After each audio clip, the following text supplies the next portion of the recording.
ఓం నారాయణ ఆదినారాయణ. భగవాన్ వెంకయ్య స్వామి వారి తొలి హారతి. ఓం నారాయణ ఆదినారాయణ. భగవాన్ వెంకయ్య స్వామి వారి తొలి హారతి. ఓం నారాయణ ఆదినారాయణ. భగవాన్ వెంకయ్య స్వామి వారి పీఠం పైన కామాక్షమ్మ దీపారాధన, అన్నపూర్ణాదేవి మూల స్వరూపము. ఓం నారాయణ ఆదినారాయణ. భగవాన్ వెంకయ్య స్వామి వారి అభయస్తము. భగవాన్ వెంకయ్య స్వామి వారి మూల స్వరూపము. ఓం నారాయణ ఆదినారాయణ.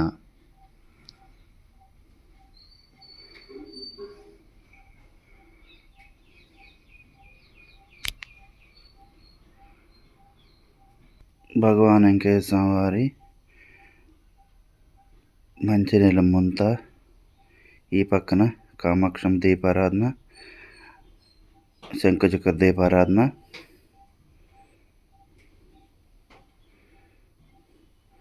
మహాగణపతి. ఈ పక్కన శంకుచక్ర దీపారాధన, ఈ పక్కన కామాక్షం దీపారాధన, శంకుచక్ర దీపారాధన. ఓం నారాయణ ఆదినారాయణ.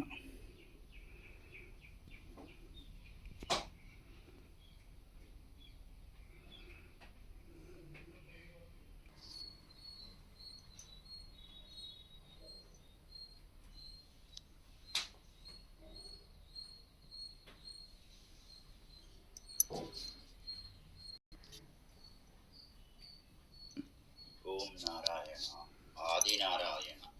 ఓం నారాయణ ఆదినారాయణ. భగవాన్ శ్రీ వెంకయ్య స్వామి అభయ వైకుంఠం సంఘం జాగర్లము. ఓం నారాయణ ఆదినారాయణ. భగవాన్ శ్రీ వెంకయ్య స్వామి వారు చాకల యోగం, మంగళ యోగం అని అరుస్తూ నిర్జీవన ప్రదేశాల్లో పరుగులు తీస్తున్న సోంపల్లి పిచ్చి వెంకయ్య 20 సంవత్సరాల వయసులో ఇల్లు వదిలిపెట్టి ఎటో వెళ్ళిపోయారు. కొంతకాలం తర్వాత వీరి జాడే తల్లిదండ్రులకు తెలియదు. ఈ కాలంలో శ్రీ వెంకయ్య స్వామి ఎక్కడెక్కడ తిరిగారో, ఎక్కడెక్కడ తపస్సు చేశారో కొంతమందికి ఒక్కొక్కరికి ఒక్కొక్క విధంగా చెప్పి ఉన్నారు. అందుకని భగవాన్ వెంకయ్య స్వామి వారి యొక్క మహత్యము, సర్వాంతర్యామిని మనం గ్రహించుకోవాలి ఇక్కడ. ఓం నారాయణ ఆదినారాయణ. ఇల్లు వదిలి వెళ్ళిన పిచ్చి వెంకయ్య తిరిగి ఆ గ్రామస్తుల కంట పడేటప్పటికీ శ్రీ వెంకయ్య స్వామి అనే నామధేయముతో అందరికీ ఆపద్బాంధవుడుగా విరాజిల్చున్నారు. తన వారు ఎందరో ప్రాధేయపడినా తిరిగి తన ఇంటికే కాదు కదా, తన గ్రామంలోనే అడుగు పెట్టలేదు. అరుదుగా వచ్చిన ఊరి వెలుపల దొట్టల్లోనూ చాలల్లోనూ కొంతసేపు ఉండి వెళ్ళిపోయేవారు. మోకాళ్ళకు పైన కట్టిన చినిగిపోయిన పంచ, చిరిగిపోయిన చొక్కా, చేతిలో ఉగ్గం పట్టిన ముంత, పంగలు కర్రతో ఏకాంత ప్రదేశాల్లో సంచరిస్తూ వయసులో ఉన్న స్త్రీలు కనిపిస్తే దూరంగా వెళుతూ ఉండేవారు. నిప్పంటించిన కపిలి మోకు ముక్కల ఒక్కటి ఎప్పుడూ చేత పట్టుకుని ఉండేవారు. కపిల మోకుల ముక్కలన్నీ కట్టగట్టి నెత్తి మీద పెట్టుకుని తన వెంబడి తీసుకెళ్లేవారు. కొన్నాళ్ళు పెన్నానది వెంబడ గాని సమీప అడవుల్లో గాని సంచరించేవారు. ఓం నారాయణ ఆదినారాయణ. అటు తర్వాత చలమానాయుడు వారి సేవకు అంకితమయ్యాక పెన్నబద్వేలు కొండపై గుడిసె నిర్మించుకుని అందులో చిన్న నూనె దీపం పెట్టి తంబూరం ఈడ్చుండేవారు. చలమానాయుడు సమీప గ్రామానికి వెళ్ళి భిక్షాన్నం తెచ్చేవారు. అనేక మంది గ్రామస్తులు పశువుల జబ్బులకు, కలరా, మసూచి వంటి బాధల నుండి రక్షణ పొందేవారు. భక్తులకు ప్రశ్నలు కూడా చెప్పేవారు. ఆ ప్రశ్నలు చెప్పే పద్ధతి చాలా ప్రత్యేకంగా ఉంటుంది. వివాహాన్ని సంబంధాలు చూస్తే ఏ సంబంధం మంచిదని శ్రీ వెంకయ్య స్వామిని అడిగేవారు. ఒక్కొక్క సంబంధమునకు గుర్తుగా ఒక్కొక్క రాయి చొప్పున ఎన్ని సంబంధాలు చూస్తే అన్ని రాళ్ళు వరుసగా పెట్టమనేవారు. తంబూర మీటి తూర్పు నుండి 2వదని కానీ పడమర నుండి 3వదని కానీ చెప్పేవారు. అంటే తూర్పు నుండి 2వ రాయి ఏ సంబంధం సూచిస్తుందో పెట్టుకున్నారో అది మంచిదని అర్థం. సాధారణంగా ప్రశ్న చెప్పేవారి మాటలు 100% కూడా నిజం కావు. కానీ శ్రీ వెంకయ్య స్వామి చెప్పిన ప్రశ్న వ్యర్థమైనట్టు ఎక్కడా ఆచూకీ లేదు. ఒకవేళ ఎవరికైనా శ్రీ వెంకయ్య స్వామి వారు చెప్పినట్టు జరగలేదంటే కారణం శ్రీ వెంకయ్య స్వామి చెప్పింది దాన్ని అర్థం చేసుకోవటం పొరపాటై ఉంటుంది. ఓం నారాయణ ఆది నారాయణ. పెన్నాపద్వేలు తర్వాత శ్రీ వెంకయ్య స్వామి వారు కొన్ని సంవత్సరాలు కోటి తీర్థం వద్ద దేవాలయంలో బస చేశారు.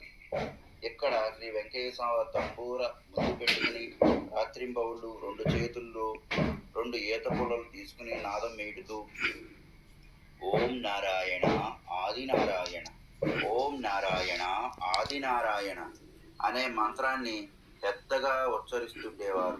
తంబూర తీగలు తెగిపోయినా కానీ వారు పుల్లలు ఆడిస్తూ మంత్రం చెబుతూనే ఉండేవారు.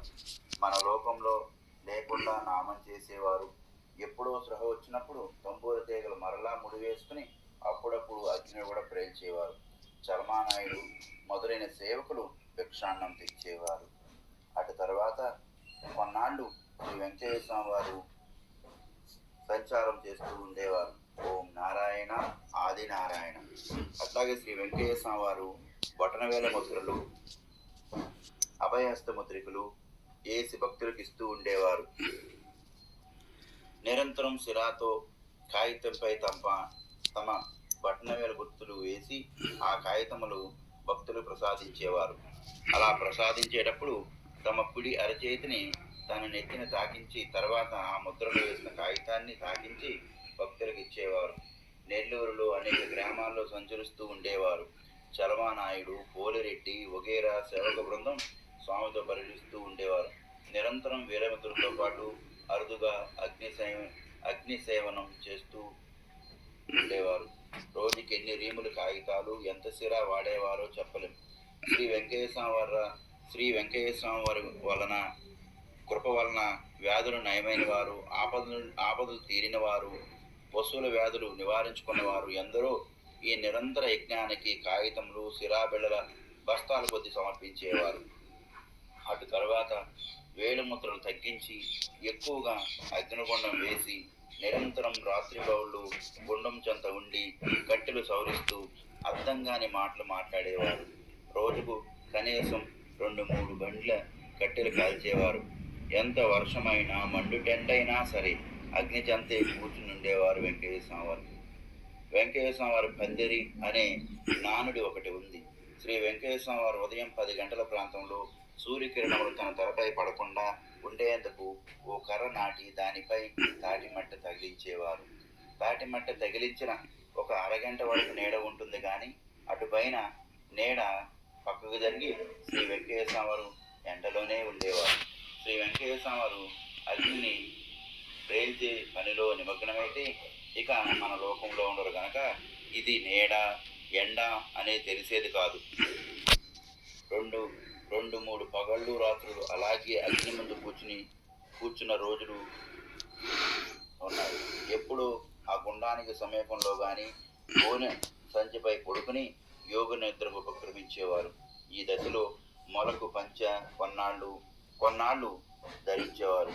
శరీరానికి చొక్కా బనీను ధరించింది లేదు. చివరి వరకు కాళ్లకు పాదరక్షలు ధరించలేదు. ఓం నారాయణ ఆది నారాయణ, ఓం నారాయణ ఆది. అటు తరువాత నెల్లూరు తాలూకా గొలగముడని గ్రామం చేరి సుమారు 8 సంవత్సరాలు ఒకే చోట అగ్నిగుండం వేశారు. రోజుకు సుమారు 5-6 బండ్ల కట్టెలు కాల్చేవారు. ఈ 8 సంవత్సరాలు స్వామి అగ్నిగుండం వేసిన స్థానంలోనే నేడు సమాధి మందిరం వెలిసింది.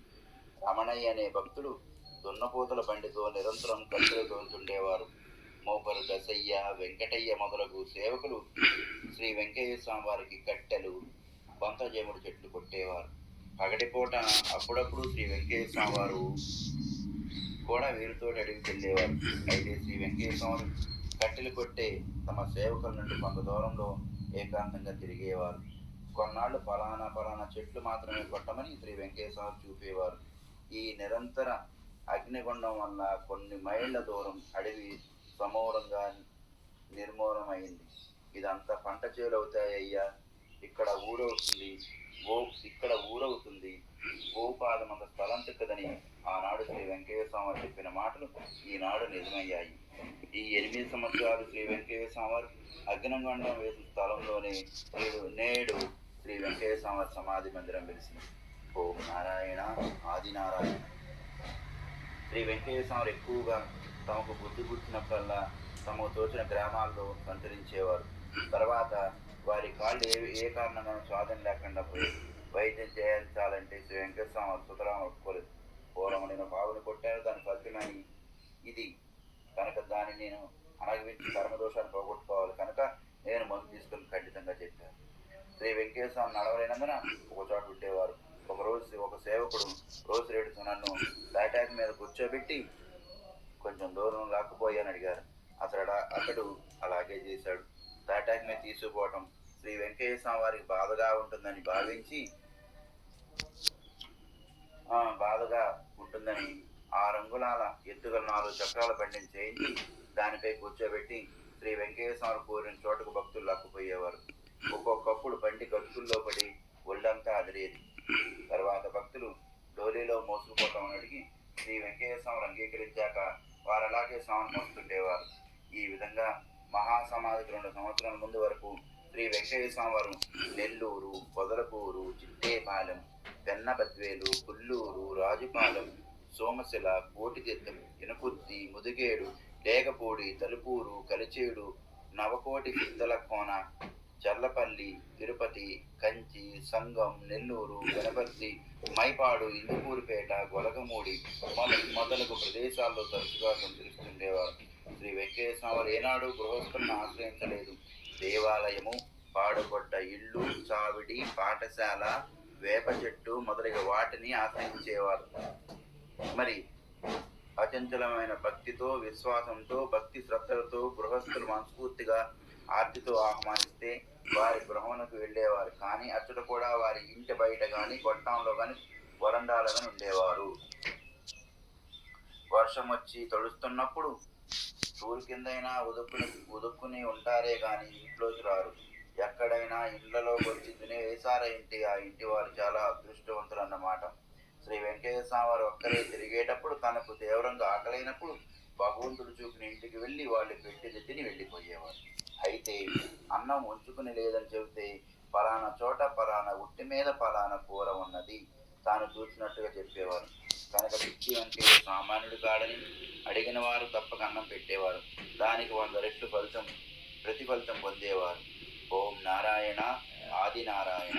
శ్రీ వెంకటేశ్వర స్వామి బాగా నడిచే రోజుల్లో కూడా ఏనాడు పాదరక్ష ధరించేవారు కాదు.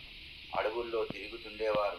ముండ్లు గుచ్చుకుంటే తీయించుకునేందుకు మల్లె, ముళ్ళు, సూది, దబ్బనం, చాపు తమతో ఎప్పుడూ ఉంచుకునేవారు. వారి కాళ్ళలో నుండి ఒక్కొక్కసారి భక్తులు 2 అంగుళాల పొడవు గల ముళ్లను కూడా తీసిన సందర్భాలు ఉన్నాయి. అది చూసిన వారు ఆశ్చర్యపోయేవారు. శ్రీ వెంకటేశ్వర వారు గుండం వేసుకునేటప్పుడు గుండానికి 4 అంగుళాల దూరంలో తల నుంచి పడుకోవటం చూచాను. అంత దగ్గరలో మనం ఉంటే ఆ సెగకు మనం ఓర్చుకోలేము. తమ తోట దగ్గర ఒక గుంట తవ్వి పెన్నా నీళ్లకు ఒక కాలువ ద్వారా ఆ గుంటలకు పెట్టి ఆ గుంటలో నీళ్లను ఈతము ద్వారా తమ తోటలో పెట్టుకుంటారు రైతులు. శ్రీ వెంకటేశ్వర వారు అక్కడికి వెళ్ళి ఆ కాలువలో నీటిలోని సగం నీరు పెన్నకు వదిలేసేవారు. మిగిలిన సగం నీరు తోటకు మడవ కట్టాలంటే 2 మనుషులు అవసరమయ్యేవారంట. అంత ఎక్కువగా నీరు పారేది. వారు ఉన్మత్సవస్థలో తిరుగుతుంటే ఒకచోట దొంగతనం జరిగి పోలీసులు దొంగల కొరకు వెతుకుతుంటే శ్రీ వెంకటేశ్వర వారిని అనుమానించి పోలీస్ స్టేషన్లో పెట్టారు. 2 రోజులు మాట పలుకు లేకుండా అక్కడ ఉన్న తర్వాత వదిలేశారు. అక్కడి నుండి నేరుగా దక్షిణ దేశాన రాజపద్మాపురంలో ఉన్న తన చెల్లెలు మంగమ్మ గారింటికి వెళ్ళి ఒకే మాట చెప్పి బాధపడ్డారట. శ్రీ వెంకటేశ్వర వారు బాధపడుతుంటే మంగమ్మ గారు కూడా బాధపడ్డారట. చూసేవారికి ఏమీ అర్థం కాలేదు. తర్వాత విషయం తెలిసి నిన్ను నిర్బంధించిన వారు తీసుకొచ్చి కొడతాంలే వెంకయ్య అని ఓదారిస్తే పసిపిల్లవాళ్ళలాగా నవ్వుకున్నారంట. అక్కడక్కడ తిరిగి సాయంకాలానికి అన్నానికి చెల్లెల దగ్గరకు వెళ్ళేవారు. వెంకన్న దండగ తిండి తింటున్నాడని బావమరుదులు ఏమాత్రం తృప్తిగా లేదు. ఇక అక్కడ నిలిచేది లేదు. స్వామి వస్తే మౌనంగా అన్నం పెట్టి తలుపు వేసి మనం బయటకు వస్తే తింటారు. మనం వారి అన్నం దగ్గర ఉంటే మీరు బయటికి పోండి తింటాను అనేవారు. సాయంకాలం దాకా చేలల్లోనూ అడవుల్లోనూ తిరిగి వచ్చినప్పుడు 2 సేర్లు గుత్తి వేరుశనకాయలు ఏరి మూటగట్టుకుని పిల్లలకిచ్చి అన్నం తిని వెళ్ళేవారు. వారికి రుణపడరాదని కాబోలు శ్రీ వెంకటేశ్వరం అలా చేశారు. ఓం నారాయణ ఆదినారాయణ. ఇంటి నుండి బయటికి వెళ్ళాక మరలా తమ స్వగ్రామమైన నాగుల వెల్టూరు రాలేదట. ఒకసారి ఆయన పక్క గ్రామాల్లో ఉంటే శ్రీ వెంకటేశ్వర వారు తమ్ముడు వెళ్ళి పిలిస్తే వచ్చారు. జొన్న కోత కోస్తుంటే శ్రీ వెంకటేశ్వర వారు కూడా కోతకు వంగి చాకలి యోగం మంగళ యోగం నడుస్తూ 2 మనుషుల కోత కోశారు. 4 రోజుల్లో కోయవలసిన కోత 2 రోజుల్లోనే అయిపోయిందట. ఓం నారాయణ ఆదినారాయణ. స్వామి అని ప్రఖ్యాతి గాంచాక వేరే పలానా చోట ఉన్నారని తెలిసి వీరి తల్లిగారు తిరుబండ్రాలు చేసి తీసుకువెళ్ళి సమర్పిస్తే వాటిని తమతో ఉన్న వారందరికీ సమానంగా పంచమని తర్వాత చాలా స్వల్పంగా సేవించారు. ఇక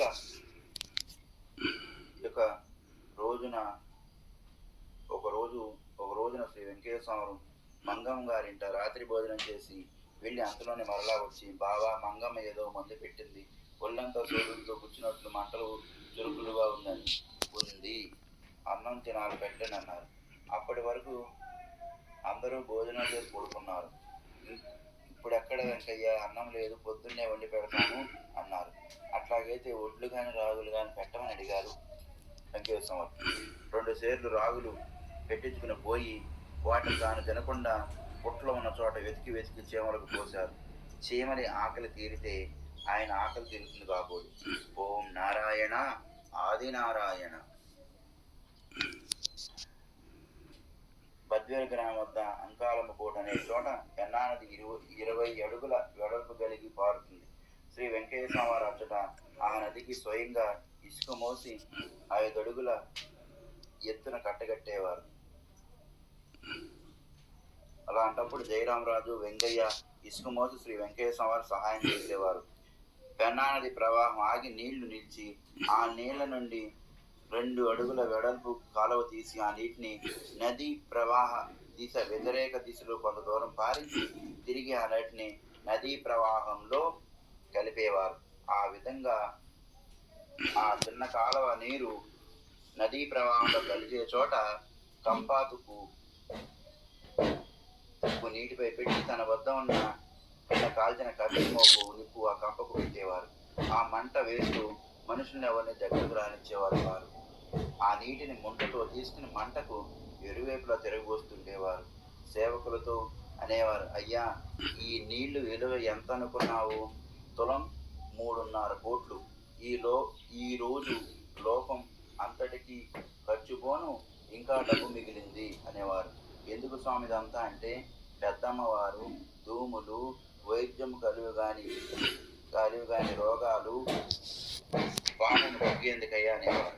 ఒక్కొక్కప్పుడు సేవకుని చేతులు పైసా ఉండదు, ఇప్పుడే తిరువుళ్ళూరు పోవాలి, కదలండి, నెల్లూరు, జొన్నవాడ, కంచి మొదలు దేవస్థానం పోవాలంటారు. శ్రీ వెంకటేశ్వర డబ్బులేదు స్వామి అంటే వస్తుంది కదలండి అయ్యా అని తొందర చేసేవారు. శ్రీ వెంకటేశ్వర చెప్పినట్లుగా ప్రయాణానికి ఎవరో ఒకరు వచ్చి దక్షిణ రూపంలో అవసరమైనంత డబ్బు ఇచ్చి సమర్పించి పోయేవారు. ఒక మిట్ట మధ్యాహ్నం తలుపూరులో భక్తులు అన్నం వండుతున్నారు. వెంటనే కదలండి, ఒక్క క్షణం ఉండకూడదు అని సేవకులు ప్రయాణమయ్యేదాకా ఊరుకోలేదు. అన్నం ఉడుకుతుందంటే అన్నం వస్తుందిలే పదండయ్యా అన్నారు. అన్నం ఆశ వదిలేసి బస్టాండ్కి వచ్చారు. పొదలకూరు వైపు వెళ్లే బస్సు వచ్చింది. ఇది కాదయ్య మన బస్సు, తర్వాత బస్సు పోదామన్నారు. ఈ పాటికి అన్నం తిని వచ్చేవాళ్ళం కదా స్వామి అంటే, అన్నం వస్తుందయ్యా ఉండండి, డబ్బులే స్వామి, ఛార్జీల కంటే పైవాళ్ళు పంపుతారులే అన్నారు. అన్నట్టుగానే కొంతసేపటికి పొట్టేపల్లి ఆదిలక్ష్మ గారు స్వామి దర్శనార్థం కారులో వచ్చి గంపతో దోశలు, వడలు, పొంగలి, పులిహార మొదలైన పదార్థాలు తెచ్చి తృప్తిగా తినబెట్టి అవసరానికంటే ఎక్కువ దక్షిణ సమర్పించి వెళ్ళారు. ఓం నారాయణ ఆదినారాయణ. ఒక్కొక్కప్పుడు ఒకే ఊరిలో 2-3 చోట్ల మకం మార్చేవారు. ఫలానా దిశ వైపు పోవాలంటే ఎంత ఇబ్బంది అయినా మార్గం దుస్తారంగానే వెళ్ళి తీరాల్సింది. అన్నం తినకపోని ఎండ గాని వాన గాని వెళ్ళాలంటే వెళ్ళి తీరాలి.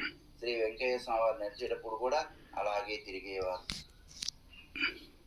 ఓం నారాయణ ఆది నారాయణ. భగవాన్ శ్రీ వెంకయ్య స్వామి అభయకంఠాశ్రమం సంఘం జాగర్లముడి. తెనాలి నుండి సంగంజాలము గ్రామం 7 కిలోమీటర్లు. తెనాలి నుండి గుంటూరు వైపు వెళ్లే మార్గంలో సంగంజాలము గ్రామం ఉంది. సంగంజాలము గ్రామంలో భగవాన్ అభయ వైకుంఠాశ్రమం ఉంది. ఆ వైకుంఠాశ్రమంలో భగవాన్ వెంకయ్య స్వామి వారికి మూల విరాట్ను దర్శించండి. భగవాన్ వెంకయ్య స్వామి యొక్క అగ్నిగుండాన్ని దర్శించి ఆ అగ్నిగుండం చుట్టూ ప్రదక్షిణ చేసి సంపూర్ణమైన భగవాన్ వెంకయ్య స్వామికి అనుగ్రహాన్ని పొందండి. ఓం నారాయణ ఆది నారాయణ. మీ గంగాధర స్వామి.